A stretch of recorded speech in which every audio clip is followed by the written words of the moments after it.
da UNE, e o senhor Flávio Nunes, o vice-presidente do Conselho Nacional das Instituições da Rede Federal de Educação Profissional, Científica e Tecnológica, agradecendo a presença de todas e todos vocês. Bom dia.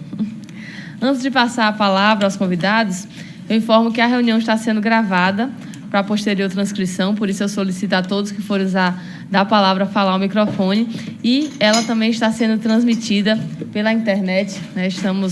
Essa audiência está sendo acompanhada, inclusive parece que já chegaram algumas contribuições dos nossos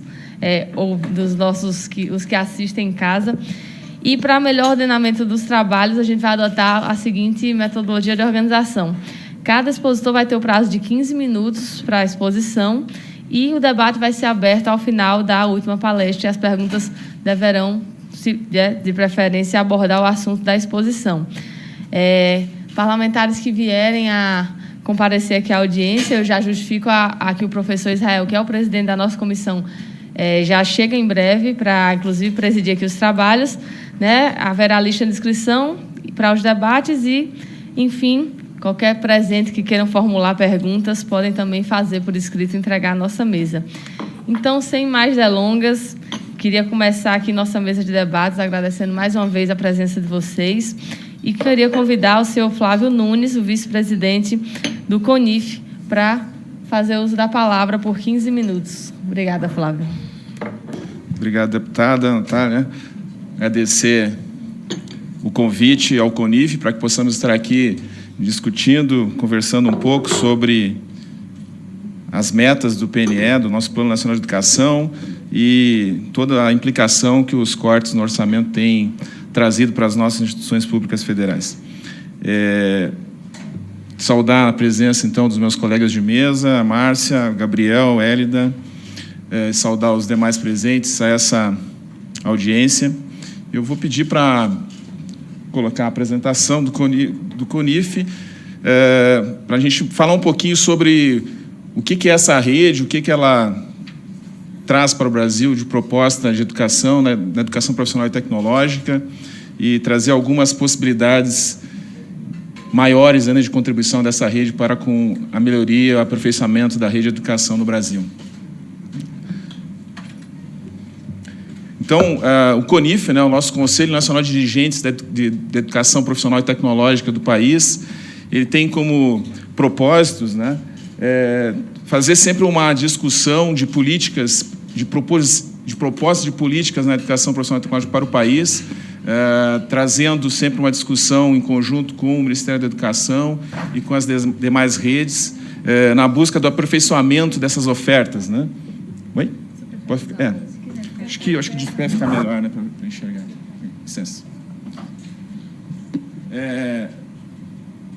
E trabalha sempre para efetivamente buscar reforçar todo aquele trabalho que os institutos federais, Cefetes e Colégio Pedro II têm proposto nas suas ofertas pelo Brasil afora, né? Também o CONIF traz sempre a ideia de fazer as parcerias e cooperações com instituições nacionais e estrangeiras, também no intuito de buscar o aperfeiçoamento dessas nossas ofertas, né? Hoje, então, o CONIF é composto por 38 institutos federais de educação profissional e tecnológica, 2 Cefetes e o Colégio Pedro II, no Rio de Janeiro. Todos eles ligados, então, à Secretaria de Educação Profissional e Tecnológica do Ministério da Educação. Esta rede que hoje compõe, então, a Rede Federal de Educação Profissional e Tecnológica, ela tem 110 anos, completa 110 anos este ano. Então, ela traz, ao longo desse período, sempre a busca do aperfeiçoamento das ofertas dos nossos cursos profissionais e tecnológicos pelo país. E essa caminhada de 110 anos chegou ao ponto que nós temos hoje, de uma oferta de qualidade diferenciada, que apresenta excelentes resultados, como a gente vai, de forma simplificada, tentar mostrar aqui nessa audiência. Ao longo do tempo, então, fomos sofrendo diversos nomes, alteração de nomes, e a última, então, foi em 2008, quando aquela rede de antigas escolas técnicas federais e Cefet se transforma nos institutos federais do Brasil. Hoje essas 41 instituições possuem 651 campos espalhados pelo Brasil, de uma forma distribuída, de uma forma que capilariza o acesso aos nossos campos, estando muito fortemente presente no interior do país. Hoje dentro da nossa estrutura, temos 9 polos de inovação, que são polos que procuram fazer o elo entre a instituição de ensino, entre os nossos campos, o setor produtivo e o próprio governo federal. Essa aliança dessas três instituições acaba buscando levar a inovação, o conhecimento do profissional e tecnológico que existe nas nossas instituições para o setor produtivo, levando novas tecnologias, propondo soluções e contribuindo com o desenvolvimento do país. São mais de 80 mil servidores, 526 programas de pós-graduação, mais de 1 milhão de matrículas nesses 561 campos, 651 campos, melhor dizendo, desculpem, mais de 6 mil projetos de extensão tecnológica, 100 revistas científicas, 8 mil periódicos, 11 mil projetos de pesquisa aplicada espalhados pelo país e quase 400 depósitos de patentes. Então, isso é um pouquinho dos números que a Rede Federal de EPT, Educação Profissional e Tecnológica, traz para o Brasil. Hoje, são mais de 11 mil cursos espalhados pelo país, em todos os níveis, desde a formação inicial continuada, aqueles cursos de curta duração, passando pelos cursos técnicos de nível médio, passando pelos cursos superiores, entrando nas licenciaturas, bacharelados, engenharias e indo na pós-graduação com cursos de especialização, mestrado e doutorado também. Estamos em quase todos os eixos temáticos das áreas do conhecimento, trabalhando em praticamente todas elas. Aqui uma breve apresentação de onde os institutos atuam, em que tipo de nível de educação estamos oferecendo, né? A nossa principal oferta aqui, eu quero destacar, é o ensino médio integrado, que busca, então, trazer o ensino médio integrado ao conhecimento técnico, trazendo ao jovem uma possibilidade de buscar, então, uma profissão já a partir do ensino médio. Esses cursos, então, são o nosso principal oferta espalhada pelo país todo, e ele hoje dura em torno de 3 a 4 anos nas nossas unidades. Aqui alguns números para mostrar como essa rede vem evoluindo ao longo dos anos em termos de quantidade de matrículas. Então, eu quero chamar a atenção que em 2010 tínhamos 418 mil matrículas. Pouco mais de 8 anos depois, nós já somos mais de 1 milhão de matrículas. Ou seja, nesse período curto, mais que dobramos a quantidade de oferta de educação profissional e tecnológica pelo país afora. Esse é um número bastante significativo e que mostra a potencialidade dessa rede de poder dar conta e de contribuir também com o Plano Nacional de Desenvolvimento com as suas ofertas. Quero destacar aqui os cursos técnicos que mais que dobraram essas ofertas nesse período, os cursos superiores também, a formação inicial e continuada que triplicou a quantidade de ofertas nesse período, assim como pós-graduação também. O ensino médio e o ensino fundamental basicamente estão dentro do contexto do Colégio Pedro II do Rio de Janeiro e não estão espalhados no restante da rede. Aqui quero chamar a atenção para um resultado que os nossos estudantes de ensino médio integrado da rede federal têm obtido. Trago, então, os resultados do exame de PISA, o último resultado divulgado em 2015, um exame internacional que mede a qualidade do ensino de jovens na faixa de 15 anos do ensino médio. Então, o Brasil, a rede como um todo do Brasil, ocupa, na área de ciências, a 62ª posição. E a OCDE fez um recorte, e se os estudantes da rede federal fossem um país, seríamos o 11º país nesse ranking. Na área de leitura, o Brasil, de forma geral, ocupa a 59ª colocação, e se a rede federal, então, fosse um país, seríamos o 2º país do mundo na área de leitura. Na área de matemática, o Brasil ocupa a 65ª posição. Se fosse, então, a rede um país, seríamos a 30ª nação no mundo. Tem que melhorar em matemática, né?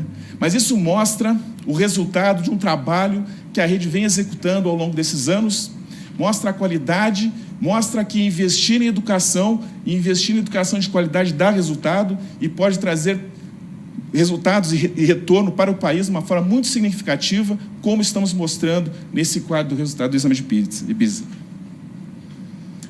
Agora eu quero falar um pouquinho sobre como o CONIF, como a rede federal pode contribuir com o PNE. Então eu escolhi algumas das metas para trazer mais pontualmente aquilo que a gente pode contribuir.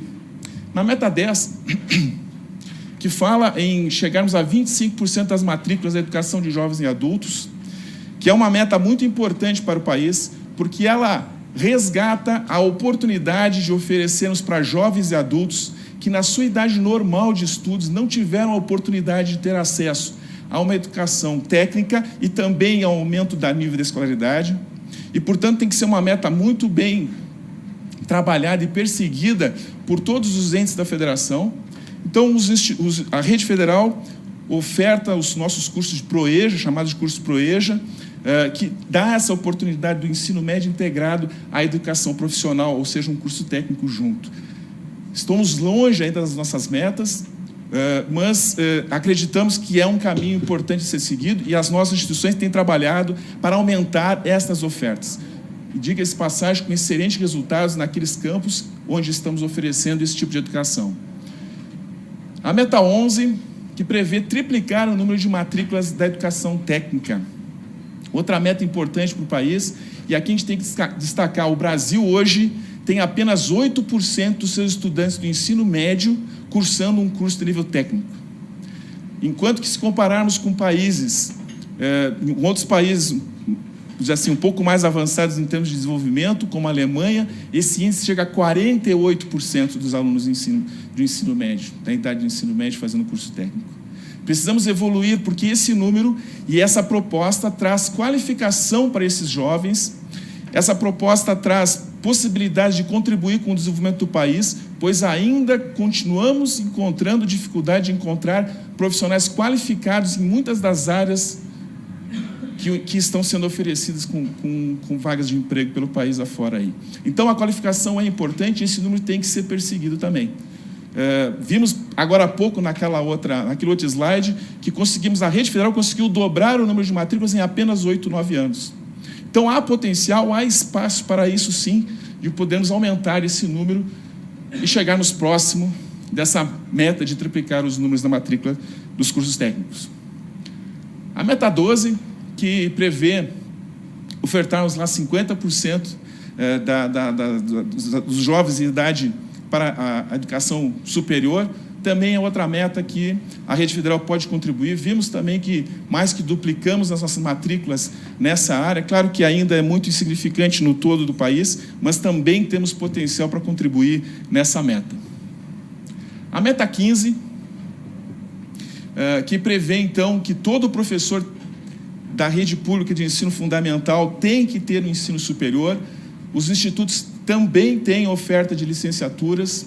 E aqui trago das nossas propostas que está em execução hoje, que é a formação docente para não licenciados e também a licenciatura em Pedagogia para Educação Profissional e Tecnológica, uma proposta em rede que hoje 11 dos nossos institutos estão ofertando, com mais de 3.000 vagas financiadas pela CAPES, mas que tem o potencial de dirigir todos os outros 30 institutos que não estão nesse projeto. Ou seja, de imediato, a rede poderia sim colaborar com a oferta de mais de 12.000 vagas para ensino superior com licenciatura para esses professores.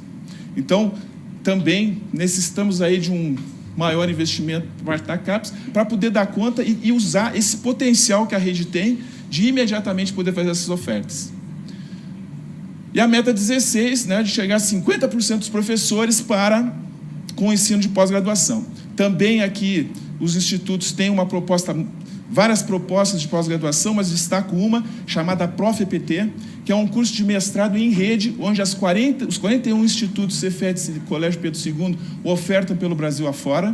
São quase 3.000 vagas de mestrado, um mestrado que tem uma linha comum entre todos eles e que tem um diferencial. Ele não propõe uma dissertação ao final do mestrado. Ele propõe um produto educacional. Ou seja, todo aluno tem que estar trabalhando na rede de educação municipal, estadual ou federal, e, ao final, ele não tem que fazer a defesa da dissertação, ele tem que apresentar um produto educacional, algo aplicável e que possa contribuir com a melhoria da oferta do ensino dentro da sua instituição. Essa proposta também é financiada pela CAPES, e nós estamos também temos a possibilidade de ampliar essa oferta, e é uma oferta que pode, sim, contribuir significativamente com o aprimoramento e com essa meta 16. Então, como a rede federal pode, então, contribuir mais efetivamente com o PNA? Primeiro é a expansão e consolidação da nossa rede atual. Essa rede que é recente, que é nova no seu tamanho, ela precisa e está em processo de implantação ainda. Muitos dos nossos campos ainda não têm a sua infraestrutura completa e precisam, sim, receber investimentos para ficarem completos e poderem continuar aumentando aquele número de oferta que apresentamos anteriormente. Então, existe esse potencial e estamos sempre trabalhando, lutando para que possamos chegar nessa consolidação desses 651 campos espalhados pelo país afora aí. Para isso também nós temos a necessidade de novas vagas, evidentemente, de docentes e técnico-administrativos, em conformidade com a portaria 246 do Ministério da Educação, que prevê o tamanho dos campos, e lá, em média, a maioria dos campos novos tem a previsão de ter 70 docentes e 45 técnico-administrativos, e a expressiva maioria dos nossos campos não está dentro desse número, ainda está longe até mesmo desses números, e para isso, então, precisamos que essas liberações aconteçam, para que a gente continue, então, realizando o aumento dessas nossas ofertas. Incentivo à oferta de licenciaturas, como disse, temos esse potencial dentro da rede para chegar e aumentar essas ofertas, e a qualidade comprovada que a nossa rede federal tem, como mostrado aqui, como muitos de vocês conhecem, com tantos outros projetos que nós temos lá fora. Acho que acabou meu tempo, né? Eu queria falar um pouquinho só sobre... Temos mais uns minutinhos, então são mais 3 slides. Aqui eu trago um gráfico da comparação dos orçamentos da nossa rede. Aqui embaixo, deixa eu ver se tem como... Aqui embaixo, nas duas linhas de baixo, a roxa deu a quantidade de campos, a linha verde mostra a quantidade de matrículas, então aumentando sempre o número de matrículas de acordo com o número do aumento de campos onde estamos presentes.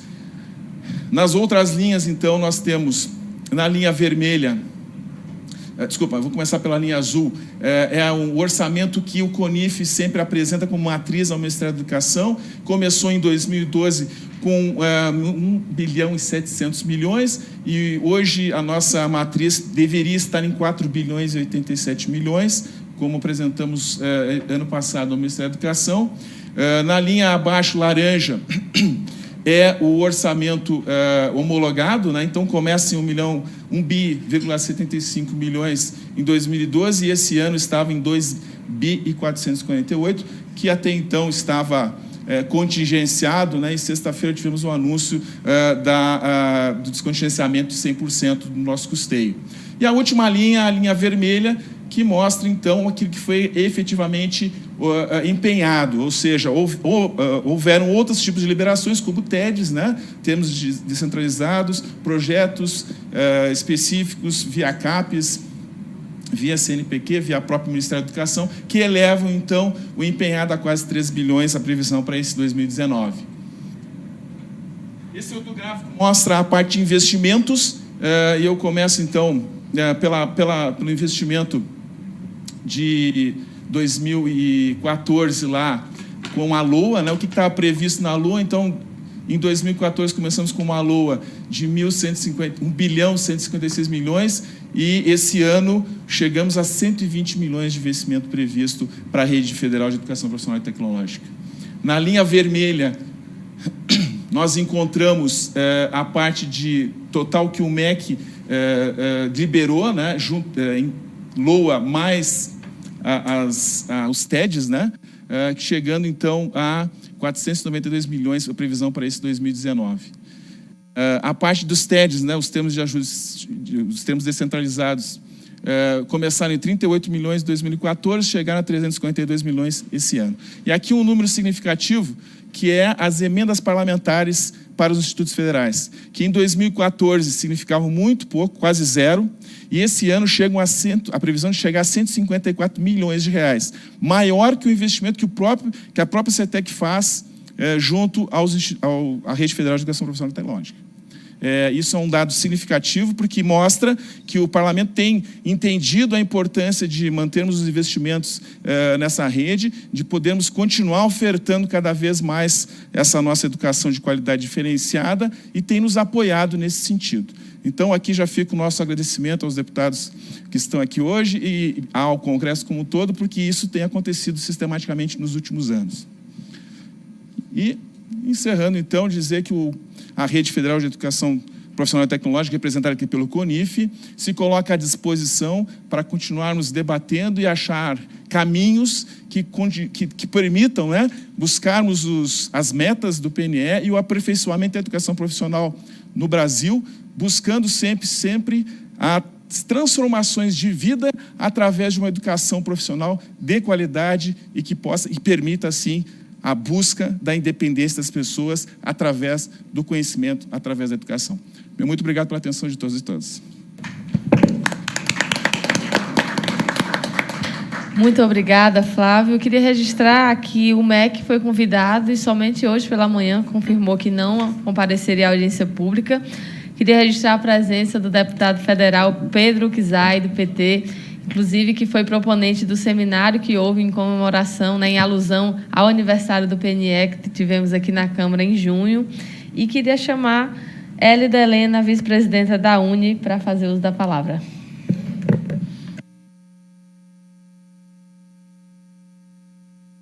Primeiro, sou Hélida. Oi, bom dia.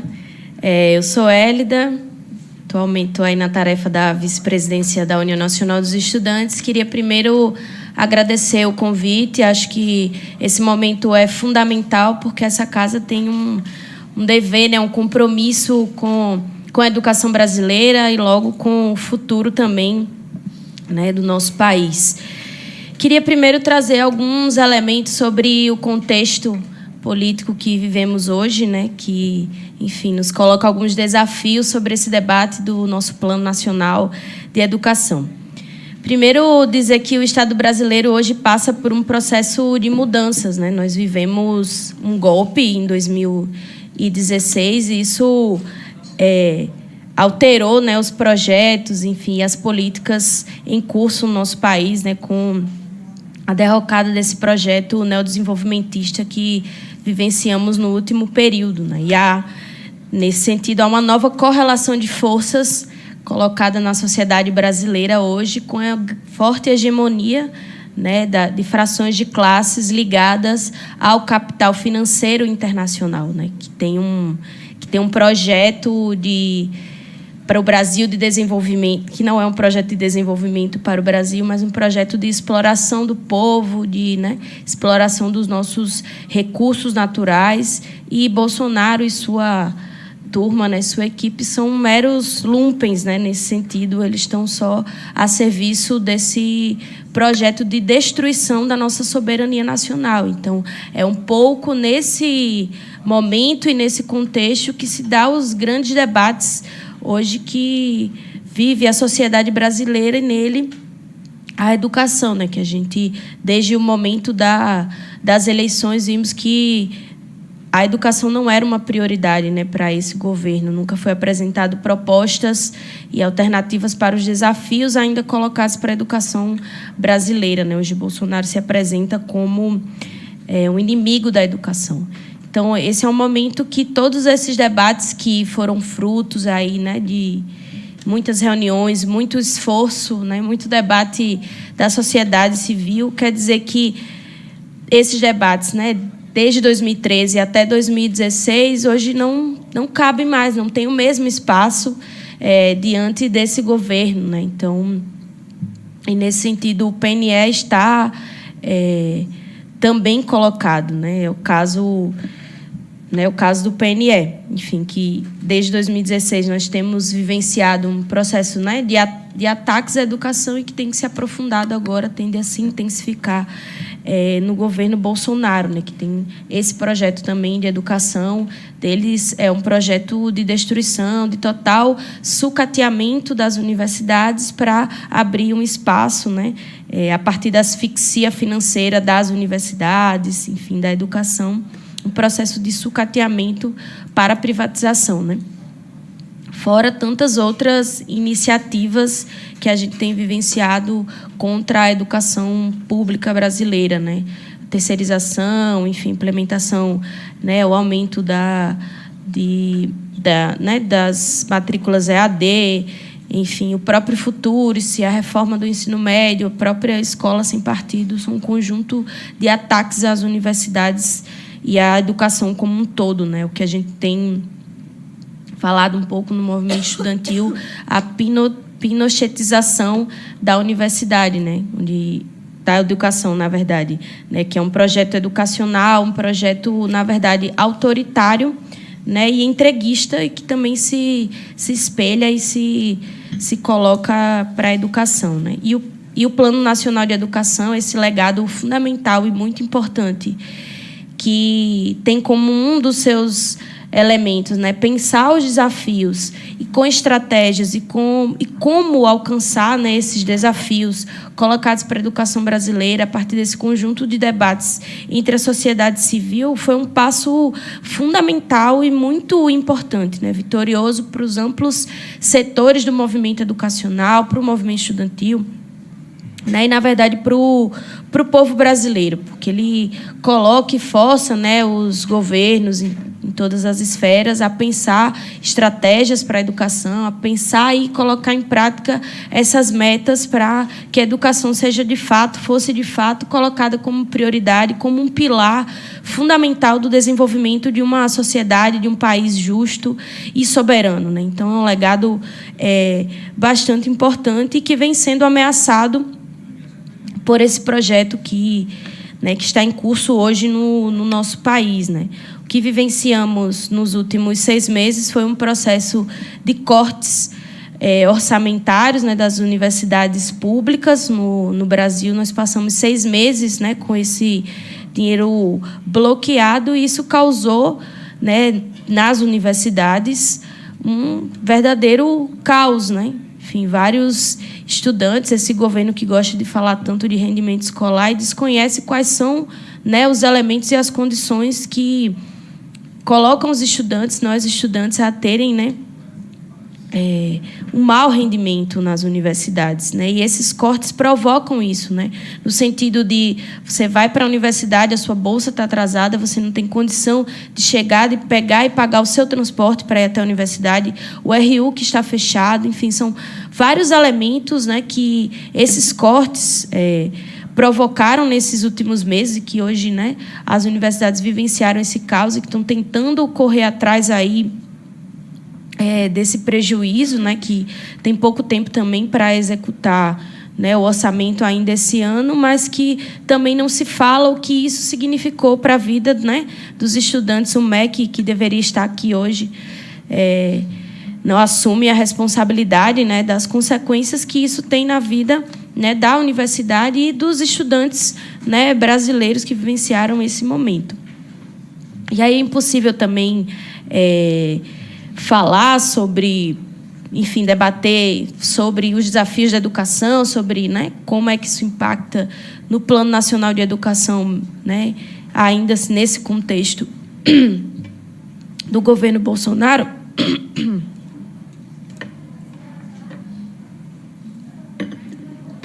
Desculpa. Sem falar na PEC 95, né, do teto de gastos, que é um verdadeiro crime, né, ao povo brasileiro, que o próprio presidente votou, né, a favor, porque a gente tem que contestar a constitucionalidade dessa emenda, porque é dever do Estado, é dever do governo federal financiar, garantir esse direito soberano, né, que é o acesso à educação, que foi também, com bastante luta, conquistado, né, pelo povo brasileiro, que também, historicamente, né, foi negado o acesso à educação. Então, para falar do Plano Nacional de Educação e seus desafios, sua execução, é preciso também trazer esse elemento do financiamento, né? Porque grande parte das metas, enfim, né, do Plano Nacional de Educação também perpassa pelo quem financia, né, com que dinheiro. Isso também foi um debate ali no bojo da Constituição do Plano Nacional de Educação sobre as condições de implementar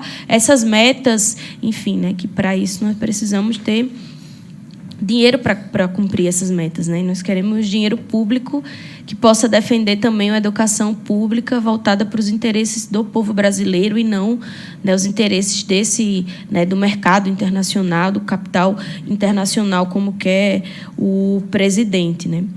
E aí, para ir concluindo, eu queria só trazer, né, o PNL é bastante amplo, ele versa sobre as diversas esferas da educação brasileira, né, em todos os seus níveis, mas eu queria trazer dois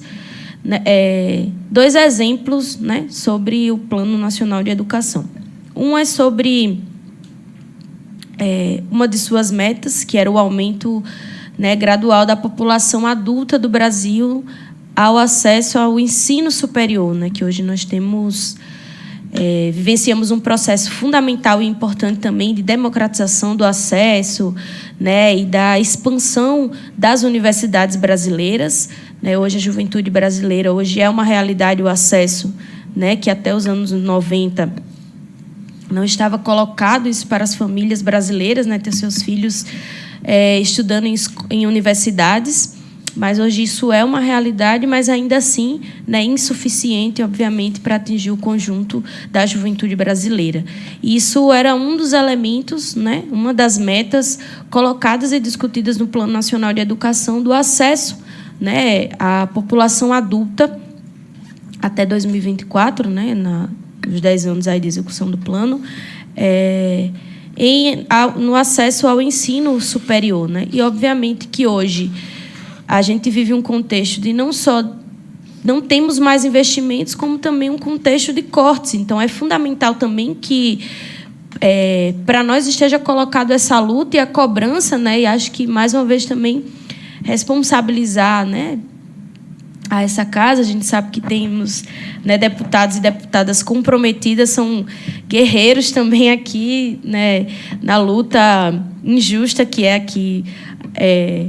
as lutas travadas no parlamento, mas que é fundamental que a gente cobre a responsabilidade, né, que não se permita novos cortes, porque isso gera, né, questões, né, fundamentais na vida das universidades. Enfim, não há como desenvolver, não há como crescer a universidade sem dinheiro, num contexto de cortes, de contingenciamento nas universidades. Então, não há como cumprir essa meta fundamental que garante um direito fundamental, que é o acesso à universidade, sem, né, termos investimentos. Então, é uma luta tanto por mais investimentos, né, então é fundamental também que a gente debata a questão dos cortes, né? E o legado também que é fundamental trazer, sobretudo para o movimento estudantil, que é o debate sobre assistência estudantil, que estava previsto, né, no Plano Nacional de Educação. Então, não é só como, né, o Plano Nacional de Educação tem isso, quais são também as estratégias. Então, não é só ampliar as vagas, mas é saber que o povo brasileiro, né, a juventude da classe trabalhadora, para ter acesso e permanecer na universidade, precisa também de um conjunto de medidas. Então, isso também precisa ser elencado, suscitado e cobrado também ao MEC, né? Enfim, inclusive medidas que colocam, né, as cotas, enfim, cotas raciais, étnico-raciais e sociais, para que que a gente sabe que é a população mais pobre do nosso país. Então, se não há, né, dinheiro para a assistência estudantil, é também excluir grande parte da população brasileira a esse direito, né? Então, é excluir os pobres, é excluir os negros, excluir indígenas e estudantes de escola pública, né, do nosso país. Então, acho que um dos elementos importantíssimos, né, e sobretudo para o movimento estudantil, que lutou muito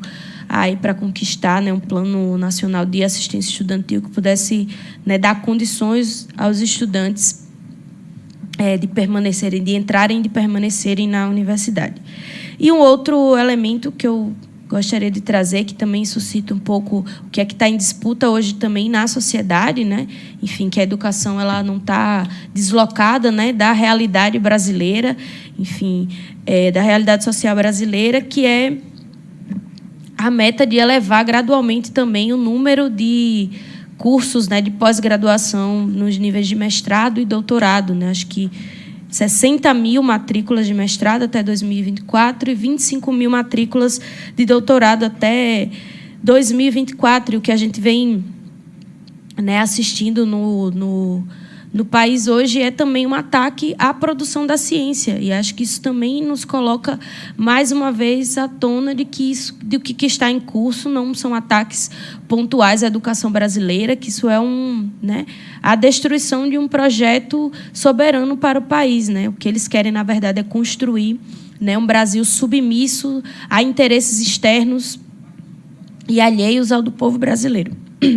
Então, o ataque à ciência, à produção científica, é que a gente não tenha, né, que o Brasil não desenvolva a capacidade de pensar sobre a sua própria realidade e sobre como resolver os problemas do seu povo. Né? Então, ficar submisso à produção tecnológica de outros países, à análise, né, de outros países sobre a nossa própria realidade. Então, é fundamental que também a gente tenha capacidade de defender a ciência, né, de defender, né, a produção científica, além dos impactos que isso tem em outras, né, metas também do PNE, que é da ampliação e né, de colocar o debate também da qualidade da formação dos profissionais e professores, né, no acesso à pós-graduação. Né? Então, queria destacar esses dois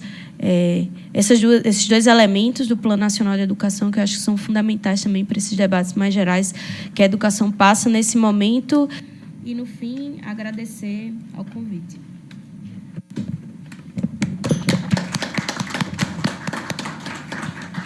Muito obrigada, Hélida.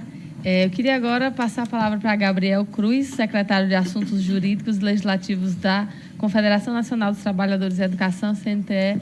Com a palavra, Gabriel, por 15 minutos. Obrigada. Obrigado. Obrigado, deputada. Agradecer o convite, dizer que a Confederação Nacional dos Trabalhadores da Educação está à disposição dessa comissão e dessa casa para debates importantes como esse, como o do PNE. Nós lamentamos muito a situação que nós estamos vivendo hoje no Brasil e dos cortes na educação, mas a CNTE tem estado na rua, junto com os estudantes, junto com o conjunto da sociedade civil, para defender os interesses e os direitos da sociedade brasileira. Eu queria, antes de iniciar a minha fala, deputado, se você me permite, fazer só apenas 2 comentários. Um de solidariedade aqui ao povo chileno, né, que vive um momento muito duro no país, mas também com muita resistência do seu povo. Então, deixar aqui essa solidariedade em nome dos trabalhadores de educação, da educação pública brasileira. Segundo, até fazer um registro e um pedido para essa casa. No site de pesquisas do Google, infelizmente, apresenta-se o total descaso que se tem com a carreira profissional do magistério e o machismo estrutural na nossa sociedade. Né? Ontem foi viralizado nas redes sociais. Se você faz uma pesquisa no Google com o nome professora, e aí aparece o significado desse termo no dicionário, o segundo item é prostituta com quem adolescentes se iniciam na vida sexual. Então, a gente faz essa denúncia nessa casa e pede também que o Congresso Nacional se posicione e, enfim, tome algumas medidas necessárias para retirar esse verbete do Google, né, que é o principal site hoje de pesquisas no mundo e no Brasil, quando se conceitua o termo professora. Então, eu queria iniciar a minha fala dizendo pegando o gancho do que a Hélida da UNE apresentou, o que nós achamos um pouco dessa contextualização, por que hoje o PNE está em risco no Brasil. Né? Hoje, quando a gente pega das 20 metas do PNE, 16 não foram cumpridas e apenas 4 estão em processo de parcialmente cumpridas. Por que nós temos esse processo hoje? Nós achamos que hoje o Brasil vive hoje um processo brutal de financiarização da educação brasileira. E essa financiarização se dá com um forte agravo, obviamente, a partir de 2016, mas tem como estrutura 4 eixos centrais nesse processo que acho que influencia muito nas metas do PNE e na dinâmica de como se estrutura o direito à educação no Brasil. O primeiro eixo é a brutal redução dos investimentos públicos. Nós estamos falando da aprovação da emenda constitucional 95, e aí mais um apelo para essa comissão e para essa casa que se derrube a emenda constitucional 95. Enquanto a emenda constitucional 95 estiver vigente no país, não é possível discutir direitos sociais, não é possível discutir direitos de educação para o povo brasileiro. Ela congela os investimentos na área social no Brasil por 20 anos e tem uma fórmula perversa, porque o cálculo dos investimentos para o ano seguinte se dá com base no orçamento do ano anterior. Num governo que corta o orçamento da educação ano a ano, a emenda constitucional 95 impõe para o ano seguinte um orçamento cada vez menor. Então é preciso intensificar a luta pela revogação da emenda constitucional 95. Um outro debate da redução brutal dos investimentos públicos, e que essa casa também precisa se posicionar e apresentar uma reversão ao ataque que foi a mudança da lógica do financiamento e dos recursos do pré-sal.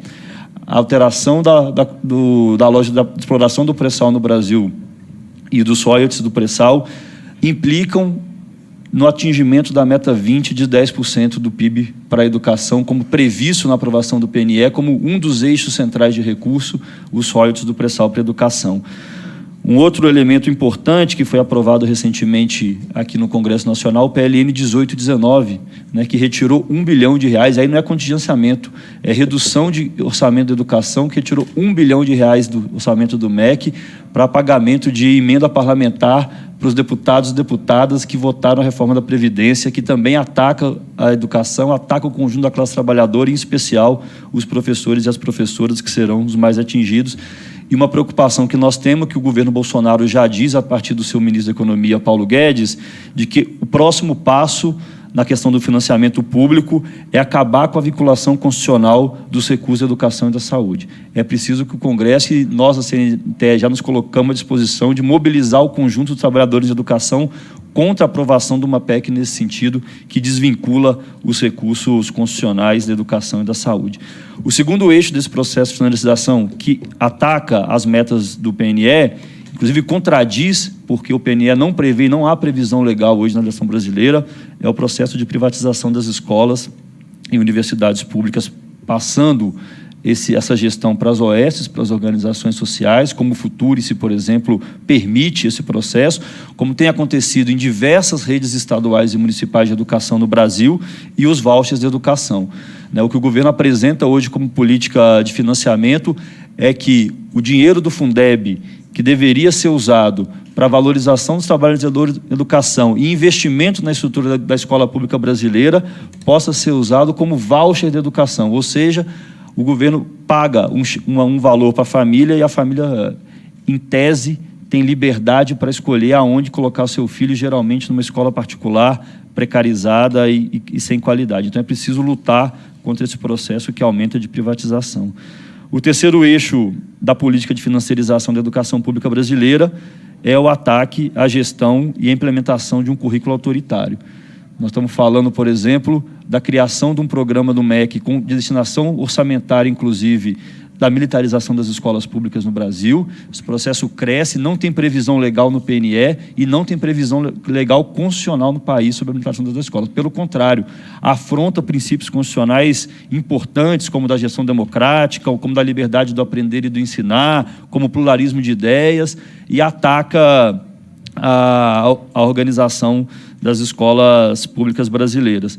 O outro processo que passou nessa casa também, e que nós ainda esperamos que essa casa possa revogar, e a luta social vai se dar nas escolas, e teve muita resistência e está tendo ainda nas escolas, é a reforma do ensino médio, né, que diminui o currículo do ensino médio, precariza ainda mais a relação, inclusive, de trabalho dos profissionais de educação, possibilitando, por exemplo, que 60% do currículo do ensino médio público brasileiro seja ministrado à distância. Então, a contramão do que algumas metas do PNE apresentam, inclusive a meta de ensino em tempo integral. O Escola Sem Partido, que ainda tramita nessa casa parlamentar, que, infelizmente, na semana passada, onde nós comemoramos o Dia do Professor e da Professora no Brasil, a Assembleia Legislativa, a Câmara de Vereadores, de Belo Horizonte, aprovou o projeto de Escola Sem Partido, que também está no Congresso, no Supremo Tribunal Federal, e nós não sabemos ainda por que o Supremo não colocou a votação.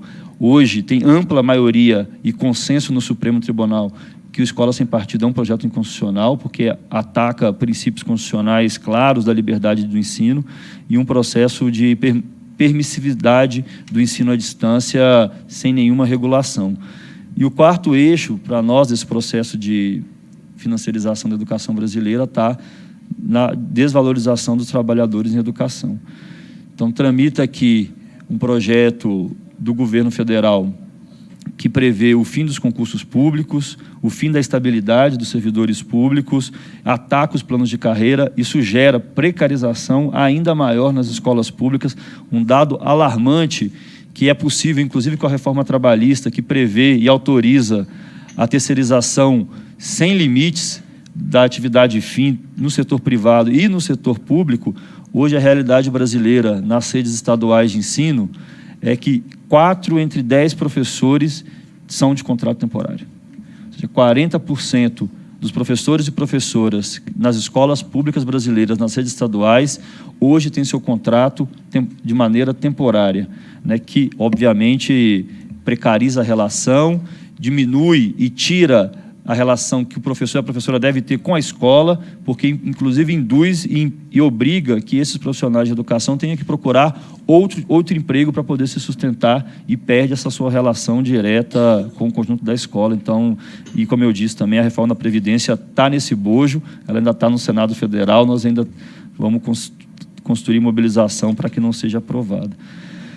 Então, é a partir desses 4 eixos centrais que, para nós, hoje o PNE ele não é possível de ser implementado se nós não revertermos o conjunto dessa política de financiarização. E aí, para entrar um pouco aqui nas metas específicas que nós queremos destacar, o companheiro que primeiro falou aqui, acho que destacou algumas metas importantes do PNE, nós gostaríamos de destacar algumas outras. A meta 1, por exemplo, que trata da universalização do atendimento da educação infantil. O PNE diz que até 2016, ou seja, já passou e essa meta não foi cumprida, 100% das crianças de 4 a 5 anos deveriam estar em sala de aula. Hoje esse dado não é alcançado pelas redes públicas no Brasil, nem pela rede privada. E diz que até 2017, até 2016 também, me desculpe, 50% das crianças de até 3 anos deveriam também estar matriculadas em creches ou em instituições de ensino para educação infantil. Em 2017, esse número batia 33%. Então, nós estamos ainda longe de falar de educação infantil, é falar de um direito básico da educação às crianças, mas também é falar de política pública, inclusive para as mulheres trabalhadoras, que são as que mais sofrem, né, com a dupla jornada e por não ter também condições de deixar os seus filhos numa escola onde possa confiar. Nós queríamos destacar também o problema da meta 5, que trata da alfabetização, né, que previa até 2024 100% da alfabetização na idade certa, né? Em 2016, nós tínhamos o alarmante número dado de que 78% apenas das crianças e dos jovens adolescentes brasileiros alfabetizados para leitura, 66% apenas para escrita e 45% apenas para matemática. Então, também muito distante do cumprimento da meta de alfabetização. A meta 6 do tempo integral, que prevê que 50% das escolas públicas brasileiras ofertem educação em tempo integral. Como eu disse, hoje a política pública do governo federal é na contramão disso. É de incentivar a EAD, é de incentivar o homeschool, é de precarizar ainda mais a relação da escola e do ambiente escolar com os estudantes, com a família, com a comunidade. Importante destacar que hoje no Brasil, infelizmente, uma escola pública muitas vezes é o principal instrumento que o Estado tem em várias comunidades no Brasil. É onde a população tem acesso a direitos, onde tem acesso a uma quadra de esporte, onde às vezes tem acesso a uma biblioteca, porque sem a escola numa comunidade, o acesso do Estado hoje, muitas vezes no Brasil, se dá infelizmente apenas pelo braço armado pela polícia militar. É a escola que produz e é o primeiro contato de cidadania na relação da sociedade civil com o Estado brasileiro. A meta 12, né, de educação e ensino superior, que o ministro aqui em audiência pública nessa casa chegou a dizer explicitamente que pretende revisar a meta 12 do PNE, que prevê que o atendimento nas universidades, no ensino superior, seja de 40% nas instituições públicas de ensino. Em 2017, esse número batia 11,8%, e o ministro da Educação dizendo ainda que era preciso rever essa meta, que não concordava, né, como se o ministro devesse concordar ou não com um plano nacional de educação amplamente discutido na sociedade brasileira e aprovado aqui nessa Casa de Leis. A meta 15, que trata da formação de professores no Brasil, que previa que até 2015 se criasse uma política nacional de formação de docentes para que atingisse até 2024 que o conjunto dos 100% dos trabalhadores de educação no Brasil, dos professores e professoras, tivessem formação mínima adequada, ou seja, licenciatura na sua área específica ou em pedagogia. Os dados são alarmantes no Brasil. Em 2018, na educação infantil, apenas 50% dos professores e professoras têm licenciatura plena. Nos anos iniciais, 63%, nos anos finais, 51%, e no ensino médio, 62%. Então, é preciso ainda apresentar um programa, e aí, para isso, é preciso contar fundamentalmente com a Universidade Pública Brasileira, que é quem tem compromisso com a formação, com os institutos federais que estão sendo atacados, que é quem tem compromisso hoje com a formação de professores. E queria destacar só mais duas metas. A meta 17, que fala do salário, da valorização dos profissionais de educação. E aí um dado... O governo gosta muito, né, e quer e se esforça bastante para entrar na OCDE.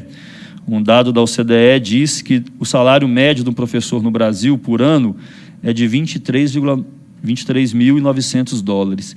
A média dos países da OCDE é de 45.800 dólares anuais. Então, a média salarial dos professores brasileiros é a metade da média dos países da OCDE. Quando a gente fala para a realidade brasileira apenas, e aí a meta 17 diz isso, prevê que o salário dos professores deve ser equiparado à média das remunerações das carreiras de nível superior, ou seja, de igual formação. Quando a gente faz esse estudo comparativo, hoje no Brasil, os professores recebem 20% a menos do que os profissionais com a mesma formação. E, por fim, a meta 19 da gestão democrática, como eu disse, a política de militarização vai na contramão do atingimento da meta 19, e a meta 20 já foi dito aqui, dos 10% do PIB. Com essa política de financiamento, nós não chegaremos lá. E aí queria concluir para fazer dois convites, né? Os trabalhadores de educação no Brasil estão na rua junto com os estudantes desde o início do ano. Essa política de ataque, ela não vai se dar sem resistência, muito pelo contrário. Nós queríamos convocar duas datas importantes ainda para acontecer nesse próximo período. 30 de outubro, a Central Única dos Trabalhadores convoca... Então, para concluir, no dia 30 de outubro, a Central Única dos Trabalhadores, junto com as frentes, Brasil Popular, Frente Povo Sem Medo, tem convocado um grande ato em Brasília, né, em defesa do emprego, em defesa dos direitos. E no dia 27 de novembro, nós da CNTE estamos chamando um grande dia de mobilização nacional em defesa do Fundeb. E aí, para terminar com esse alerta, hoje o Fundeb corre riscos no Brasil, a previsão é de até 2021, e nós não temos visto por parte do governo, pelo contrário, por parte do governo, a meta é acabar com o Fundeb, com o fundo que financia a educação pública brasileira. Então, a mobilização que nós vamos fazer em todo o país no dia 27 de novembro, nas ruas, pressionando, nas casas legislativas e aqui no Congresso Nacional, um grande ato e mobilização em defesa do Fundeb, em defesa do financiamento da educação. No mais, é colocar a nossa confederação aqui à disposição e, mais uma vez, parabenizar a Natália pelo excelente mandato em defesa da educação e pelo importante debate aqui sobre a educação pública no Brasil. Obrigado.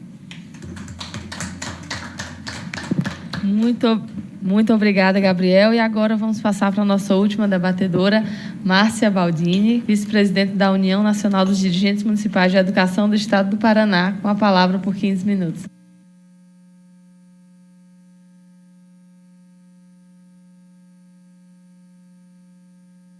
E em seguida abriremos para quem quiser se inscrever. Bem, bom dia a todos e a todas. Quero fazer uma saudação à nossa deputada Natália Bonavides por esse importante, importante momento aqui. Ao deputado Israel Batista, que, penso que foi o grande interlocutor desse debate. Aos nossos representantes da UNE presente, da CNT e da CONIF. E também a todos que estão nos assistindo. Uma saudação e já um chamado de forma especial a todos os deputados dessa Casa de Lei, destacando a importância do papel que eles têm, no sentido de estar nos representando. E eu aqui, falando em nome da União Nacional dos Dirigentes Municipais de Educação do nosso país, nós fazemos um apelo em relação à questão do Fundeb e do Plano Nacional de Educação, que olhe para os municípios que nós estamos sangrando, precisando de intervenção urgente dos nossos parlamentares. Aqui na minha fala vou estar representando o nosso presidente Luiz Miguel, presidente da Undime Nacional, e neste ato represento 5.568 municípios do Brasil, como secretária municipal de educação, vice-presidente da Undime do Estado do Paraná e dirigente municipal de educação do município de Cascavel, Paraná. Vou estar pautando a minha fala, já iniciando pelo artigo 205 da Constituição Federal, a Carta Magna, que traz o tripé da educação nacional: educação, direito de todos, dever do Estado, família e sociedade, e traz como objetivo a formação para a cidadania e qualificação para o trabalho. Então, a Carta Magna já coloca a educação como a principal política do nosso país. E isso está muito claro no artigo 6º da Constituição Federal, quando ela traz a educação como o primeiro direito social dos brasileiros. Então, nós temos aí já um grande arcabouço legislativo na legislação brasileira, colocando a educação enquanto direito. Dentro da triagem da educação brasileira, nós temos ali Estado, família e sociedade. E quando nós falamos da educação enquanto direito de todos, nós não podemos esquecer que a educação, ela está para todos, para a criança, para o adolescente, para o jovem, para o adulto, para o negro, para o branco, para o pobre, para o rico, para o deficiente, para todos. Educação, direito de todos. E o nosso país traz isso na Carta Magna de 1988, na nossa Constituição Federal. Importante estarmos rememorando essa pauta que está na legislação e o cumprimento do direito e do acesso à educação, que é a nossa luta enquanto dirigentes municipais de educação. Da mesma forma que trazemos esse artigo, ele aponta o dever do Estado para com a educação. E não somente no artigo 205, o dever do Estado, ele está presente também no artigo 206, inciso 7º, quando traz a garantia de padrão de qualidade. E lá na meta do Plano Nacional de Educação, na meta 7, a garantia de padrão de qualidade é uma das metas que mais temos estratégias e que menos foi cumprida na execução do Plano Nacional de Educação. Da mesma forma, o artigo 208 da Constituição Federal traz o dever do Estado para com a educação. E eu quero aqui chamar a atenção: educação básica obrigatória de 4 a 17 anos, colocada pela Emenda Constitucional 59 de 2009. E hoje, essa emenda constitucional que traz a obrigatoriedade, nós percebemos que tanto na pré-escola, no ensino fundamental e no ensino médio, nós temos um número muito grande de crianças, jovens e adolescentes fora dos ambientes escolares. Hoje nós temos, na educação básica pública, 48 milhões de matrícula. Dessas 48 milhões de matrícula, 2,5 milhões de 4 a 17 anos de crianças e adolescentes e jovens continuam fora dos bancos escolares. E isso está previsto na meta 1, 2 e 3 do Plano Nacional de Educação, que não vem sendo cumprida. Isso nos entristece muito enquanto dirigentes municipais de educação. Daí nós temos a questão da função da família, dentro do próprio artigo 205. Educação, dever do Estado e da família. A família nós percebemos como algo imprescindível, uma instituição imprescindível dentro da escola. A escola só acontece porque nós temos alunos, nosso principal objetivo, nossos professores e profissionais de educação e a família. Então, existe aí um tripé: família, escola e sociedade, e isso é essencial. E nós queremos aqui destacar também o papel da família, não somente no acompanhamento da frequência, mas também no acompanhamento do desempenho do aluno, no rendimento escolar e a participação nos conselhos escolares, conselhos de educação e nos projetos político-pedagógicos. Essa pauta, já normatizada tanto na Constituição Federal, quanto na LDB 93, 94 e 96, está presente em várias estratégias do Plano Nacional de Educação e nós precisamos da participação da sociedade civil e da família na escola. O artigo 205 também ele dispõe sobre a questão da educação enquanto exercício da cidadania e qualificação para o trabalho. A escola é o lugar legítimo de transmissão e sistematização do conhecimento científico, conhecimento esse que foi sendo produzido e construído pela humanidade, que muito além das metas de aprovação e reprovação, a nossa preocupação é sim com uma escola pública e com uma educação de qualidade. Educação que objetiva a emancipação do sujeito e seu preparo com conhecimentos significativos para a vida. No entanto, para conseguirmos colocar em prática a meta de qualidade, a meta da educação infantil, do ensino fundamental e também do ensino médio, da inclusão, da alfabetização, do tempo integral e de outras metas do plano, é necessário recursos. Muito além da gestão, é necessário recursos, investimentos públicos em educação. Dentro do PNE, nós compreendemos o PNE como a principal política do nosso país. É o planejamento, é o direcionamento, o caminho que devemos seguir. E não podemos esquecer que o PNE, ele se desdobra em vários PEE, Planos Estaduais de Educação, e em vários 5.568 planos municipais de educação. E dentro desses planos, nós temos os dados estatísticos que apontam que menos de 50% das metas desses planos, pegando o nacional como referência, foram cumpridas até o momento.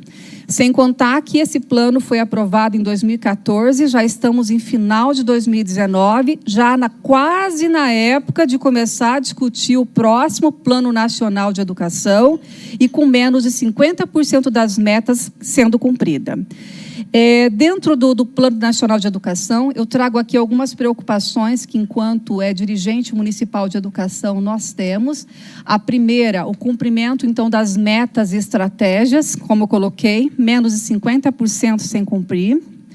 A questão da construção e criação do Sistema Nacional de Educação está previsto no artigo 13 da Lei 13.005 de 2014.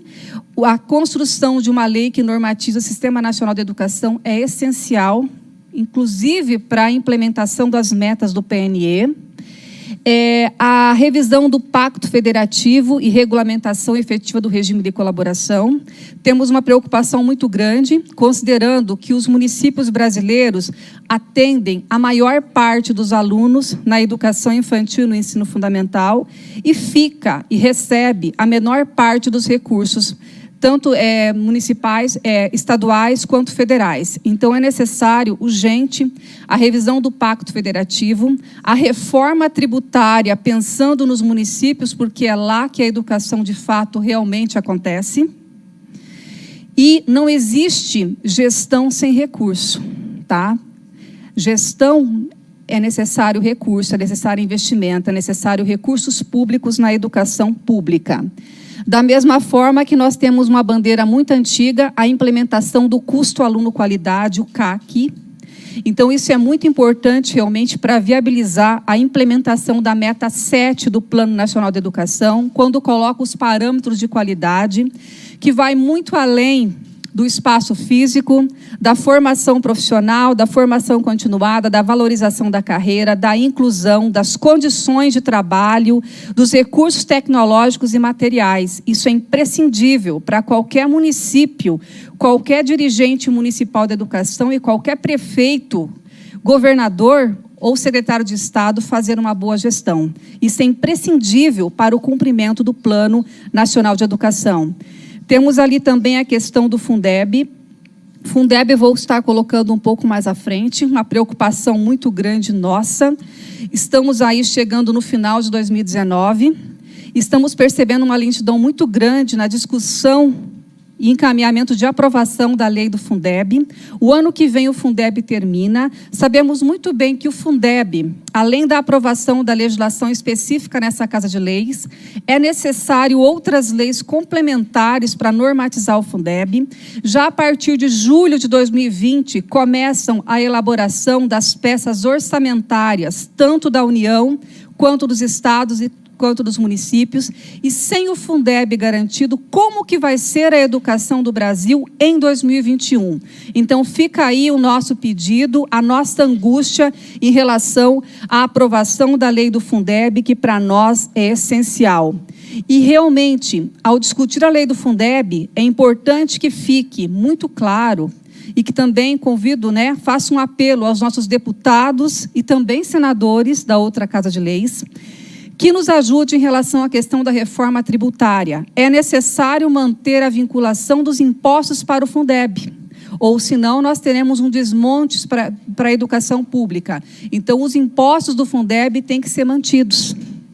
Ou nós não teremos eco para manter o Fundeb, simplesmente aprovando a lei, sem garantir os impostos das cestas que compõem o Fundeb.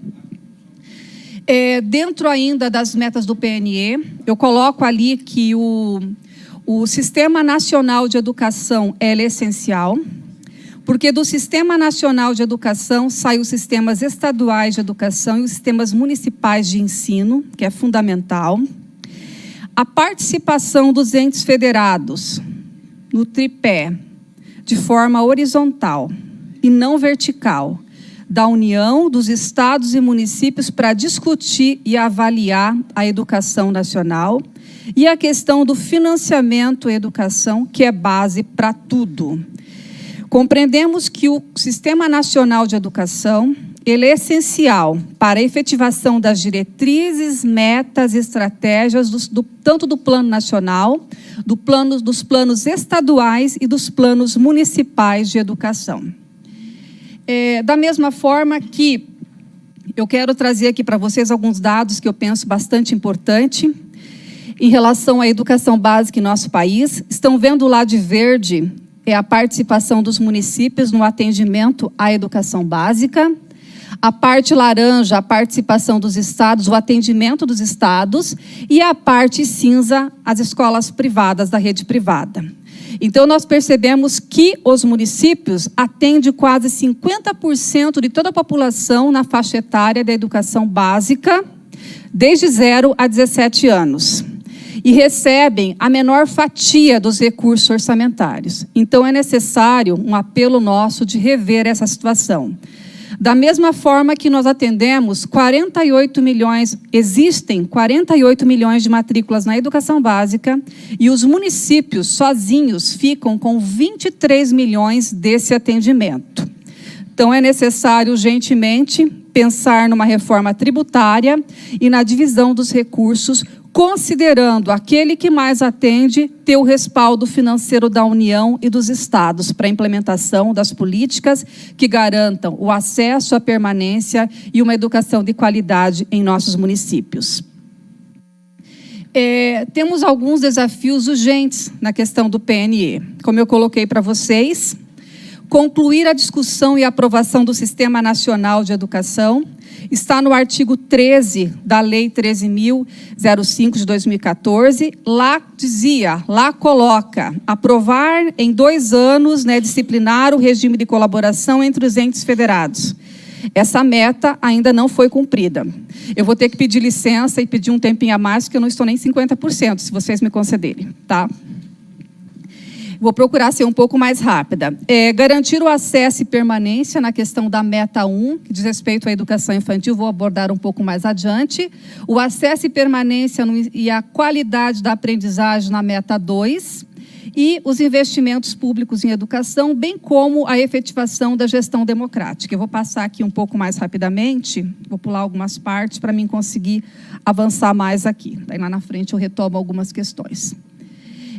Aqui falando das metas em relação à educação infantil, nós percebemos que a maioria do atendimento ele está na rede pública, que atende o dobro do que o privado atende. Temos que considerar que a rede pública atende a educação infantil. A educação infantil é uma das mais importantes etapas do ensino, que vai muito além do cuidar e educar. A educação infantil é responsável pela transmissão do conhecimento científico e pela redução das desigualdades sociais. E é uma das metas, uma das etapas mais caras que nós temos na educação básica, é a manutenção da educação infantil. Ainda falando em educação infantil, hoje nós temos ali o total de atendimento de crianças de 0 a 3 anos em 32,7% apenas. Significa que 67,3% das crianças de 0 a 3 anos estão fora dos espaços escolares. Essa faixa etária de crianças que estão fora contribui para o aumento da pobreza e as desigualdades sociais. Então, é necessário que urgentemente se pense em políticas que dê suporte à expansão do atendimento na educação infantil. Sem considerar que a grande maioria do atendimento está na rede pública. Da mesma forma, ainda na meta 1, nós temos ali a questão do atendimento à pré-escola. A pré-escola, faixa etária de 4 e 5 anos, que era para ter sido universalizada, de acordo com a emenda 59, educação básica obrigatória, ainda é muito grave, porque nós temos ali 8,3% das crianças da pré-escola ainda estão fora das escolas brasileiras. E nós nos deparamos com muitas situações graves. Pró-infância,